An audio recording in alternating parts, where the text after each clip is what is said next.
Hello! Welcome back to Christmas Games. Look at this eagle doing its thing. And this little buddy back here, it's the Vorpal Eaglet, Vapor Ecclesiolator. Because if you see this thing, you're going to be praying real soon and be believing in the black mist. I don't know. Anyways, I'm working on this thing. It's the V.E.V.E for short. I like giving them really obtuse things for fun. So, I've been working on this thing. It is a 45-degree angle flyer.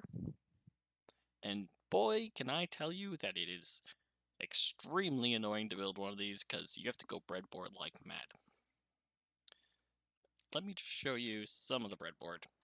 This spaghetti mess here just allows it to fly.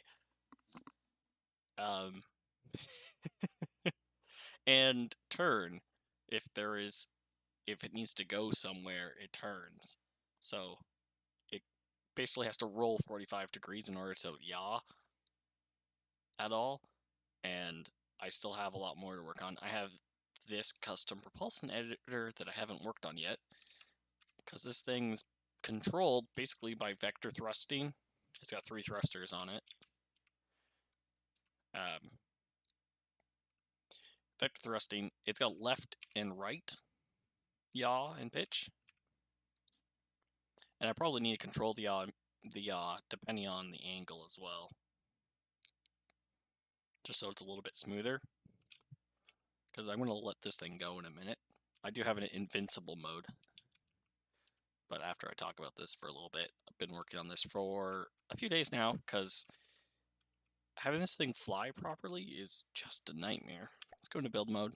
As you can see, there's right lift and normal lift. So the lift is basically in these 2 directions, mostly. I had to add some extra lift to this thing, because apparently it's really heavy, which kind of surprised me. So I added some extra little runners on the underside of it. The real fun thing about this, once I get the AI figured out, is that craft built this way, their center of mass tends to be fairly low if you make them right. And I don't know if you can hear the little squeaky tea kettle in the background. That's actually a dog. And he's looking at me, being like sad puppy eyeballs. Because he wants to sit on the couch. And if I'm sitting here, he's like, we gotta go sit on the couch. I'm recording. Go lay down. Go lay down. And he's just gonna sit there and whine at me. Okay. Yeah. So we've got all this. We've got the 2 AIs. I haven't figured out yet if I can switch between the different AIs. Because currently I have one set up with circle at distance and one set up with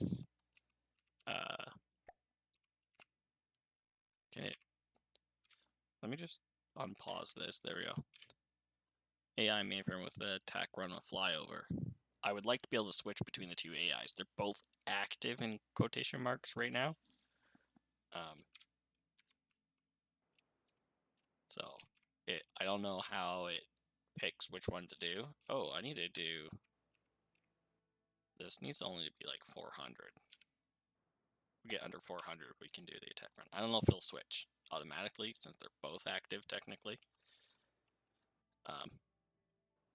Also, the maneuvering AI is airplane, and I've had to do a bunch of PID. There's a bunch of PIDs on this breadboard that enable it to fly at this weird 45-degree angle. Now, it is slightly rolling because it wants to go in whatever direction. And I'm going to have to do a lot more work with the control surfaces and the breadboard to get this thing to fly properly. Because right now it just bobs around. As you can see, it just does this bobbing, which is okay, but look at the speed. It can't get much speed because it can't level itself out. This thing should be going like 40 meters per second. If I can smooth out the flight path, it'll be a lot faster. Uh, and that's typically what I want. I want it to be able to swing around and do like attack runs and switch in between the two AIs. The big problem with these little drone builds I've been doing is there's not a lot of space on them. Things are very vulnerable, right? This thing, biggest downside, it has just giant explosive bits on it. I'm not sure how much will this explode for if it explodes. Where'd it go? Wait, come back here. Yeah, this thing does fly though, and it does go everywhere. Since it's a drone, it doesn't have a lot of material on it. It doesn't really need a lot of material. And considering these are belt fed, they're pretty much loaded for the encounter, for the most part. Yeah. Again, I have weird missiles on these things. These are medium missiles, so they pack a half decent damage. Could be better, but I put turning thrusters on it so that it would hit better with the one turn. There's a 1 second delay, so it fires out, turns, and then smashes right in. Yeah. Now, where'd it go? Come back here. Come back here, V.E.V.E. Yes, I know it's a Pokemon. But I mean, this thing's very V.E.V.E. There's many V's on this chip. It is a flying V. It has more V's in it. Yeah, this thing's actually really fast. When I was messing around with the AI stuff and the breadboard, I got the breadboard kind of working, so it would kind of fly, but it would get into space and start going like 90 meters per second, just booking it. Yeah. Now, yeah, the guns on this are not that powerful. They're just explosive heads. So they do a little bit of damage, but not a lot. I mean, it adds up over time, but they're only like 60mm cannons. But they're kind of redundant. They should be able to just switch to elevation turret. There we go. These should say damage when destroyed. Oh, this doesn't have a damage when destroyed? Oh. Okay. Yeah, this will survive, I'm pretty sure. What are these blocks here? Oh yeah, plenty of health. So most of these parts should be able to withstand a explosion from these. It might knock out the rudders, but it's not going to chain explode. I also might lose like one thruster. It should, if I get this built right, not matter if like 3 or 2 of the thrusters get taken out and like almost half of the control surfaces.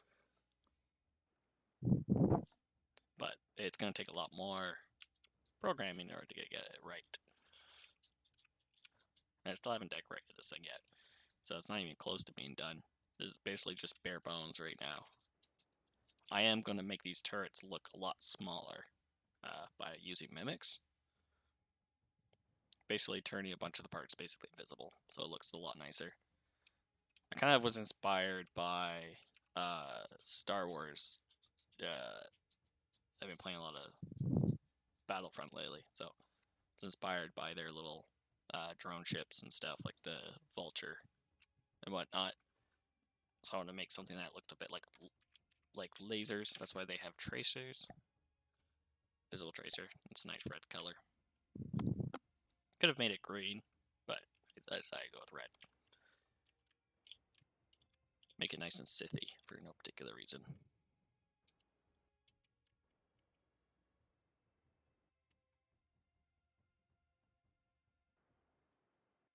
Yeah. Alright, here we go. Let's just see. Let's give it a target to shoot at. Let's go airships. Easy airship. There's Atlases. A bunch of these are expensive. A Wanda. I don't know what the Wanda is, but let's go. Okay, I don't know why I flipped. But that was pretty cool. Oh, those missiles are... Oh, okay. Okay. I don't think... Yeah, they exploded. Yeah, I would have been dead there. But I do not think I've got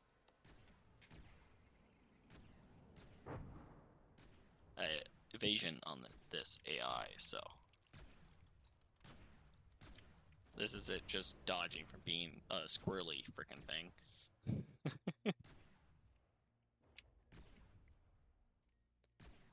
This is a little nauseating, so let's get off the build mode and just watch it. There we go. See, we've already done a bunch of damage.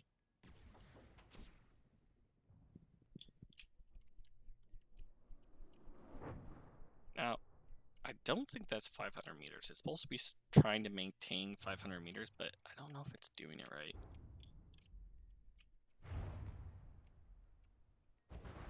It's hard to believe that this Wanda is, like,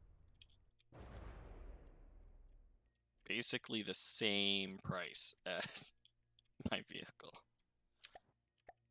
A little bit more expensive, but not that much.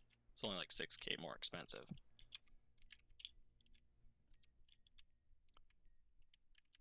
Oh, is that an APS? Oh, I didn't realize that. Huh. Weird.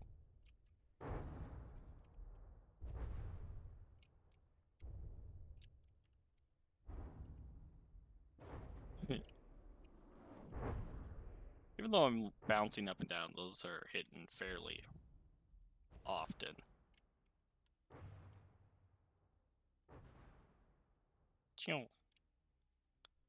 Be nice if they're a little bit faster, but I want to keep the fire rate pretty high and do a little bit of damage. So, nice thing about explosive rounds is they don't really care about armor ratings, as far as I know.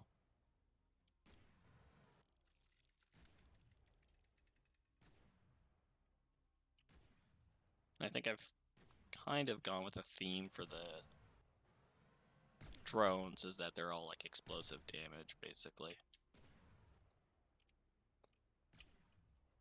I'm gonna have like manned, in quotation mark, ships of some sort that go with the Black Mist that have some more utility, because it's going to be an airship carrier.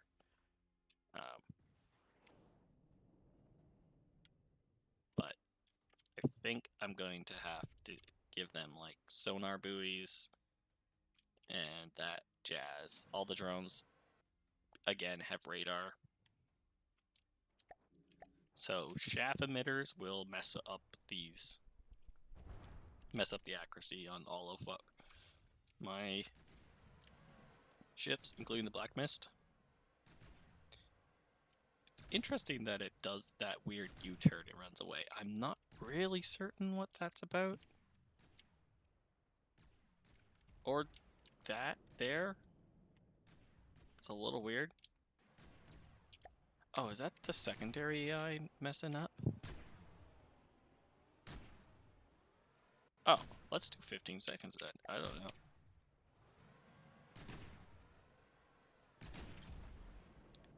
Abort attack run below 50 meters, sure.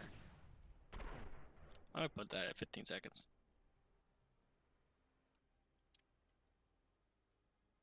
Okay. Yeah, I don't know how AI priority works. I don't know if it's supposed to be this one or the attack run AI that's working. Yeah. Actually, no, this thing's double the price. The hoplite, I believe, is going to be... Ooh! Oh, it's a balloon craft? I gotta look at this thing. It shoots missiles. I think those are unguided missiles, too.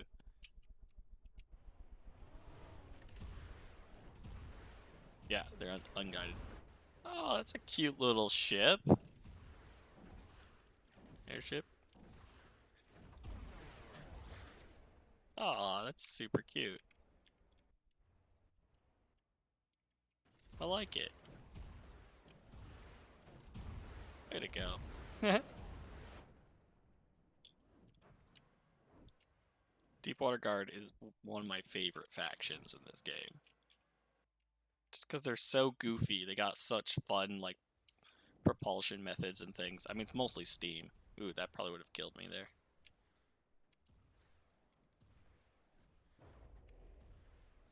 How much was the hot plate? 13? And, yeah, we're looking at about 13 materials, too. So these are about the same. Oh, there it goes. Boom. Dead.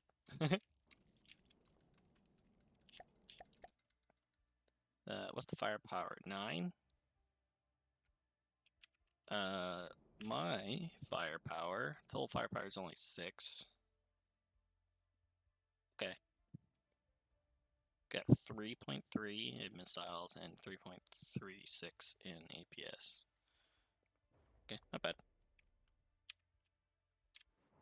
A lot of the cost of this is the movement, to be honest. Where are you? There we go. Since these thrusters, the steam jets, they're 1,000 each. They're pretty expensive. That's why a lot of the Deepwater Guard, there's all sorts of their ships, they use steam roll control for some reason. I mean, I kind of understand it. It's a lot of fun to use that. But it uses a lot of the steam up.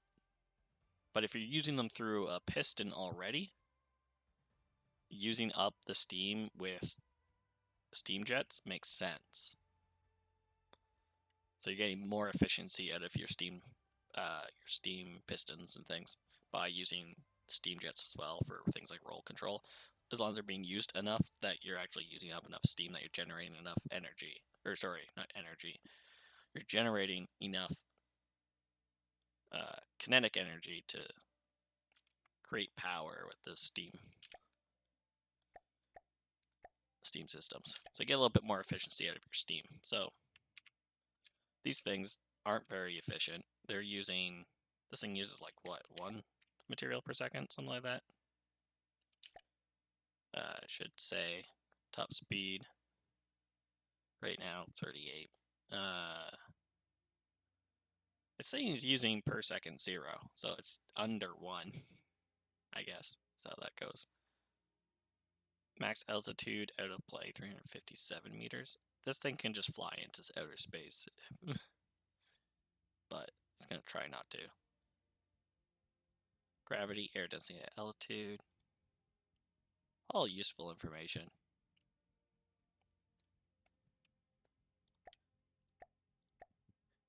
Yeah. Aerodynamic heating. Oh, interesting. I didn't know that was a thing. That's cool. So if you have a supersonic jet, it's gonna be real hot, which means your infrared is gonna be really powerful. I think these ships that I'm building are gonna be very, very susceptible to passive radar and really susceptible to infrared. We're gonna look at things visible. This thing's fairly visible compared to the speeder. These things are a lot more visible. 318 meters, the detection range for visible components. The heat signature isn't too bad. At the back, it's 600. So, back's gonna get hit a lot. That's sonar, isn't it? Passive radar, though. Oh, it's passive sonar.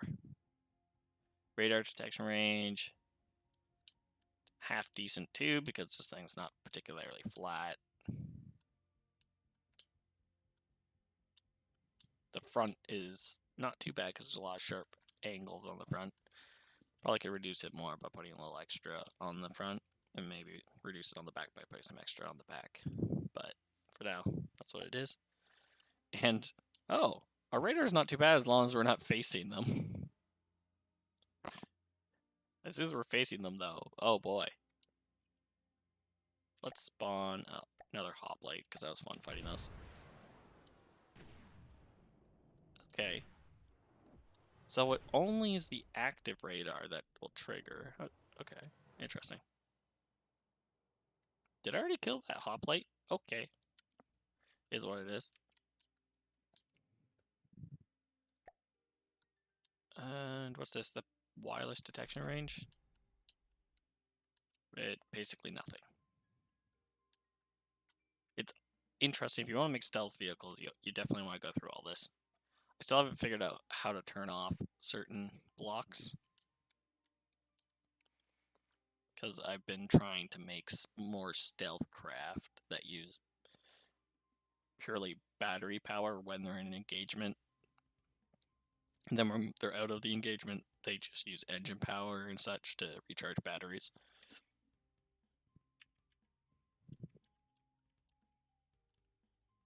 It means that you have no infrared signature. I mean, radar and sonar signatures, there's not much you can do about them besides coat things in rubber, I believe, and reduce the cross section. That's basically the only things you can do. Also, your movement types makes a big difference too. I believe these steam jets, the only thing they really do is raise the heat. Propellers will increase your radar, or I believe passive radar detection range, or radar range, as well as your sonar if they're the water propellers. Air propellers. Yeah, anyways, I'm still working on this. I'm going to keep working on it and hopefully be done soon. But I wanted to do a little video updating where I am in the Black Mist build. I've built another drone, and I'm working on fixing up the AI like crazy. So,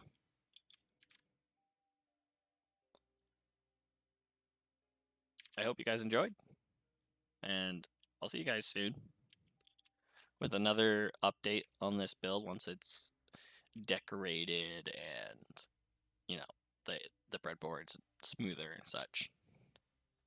And hopefully it's going to be looking a lot better. So, have a good one. Keep happy. Keep fun. And, do something silly for once. Because, life's not too serious. Bye-bye.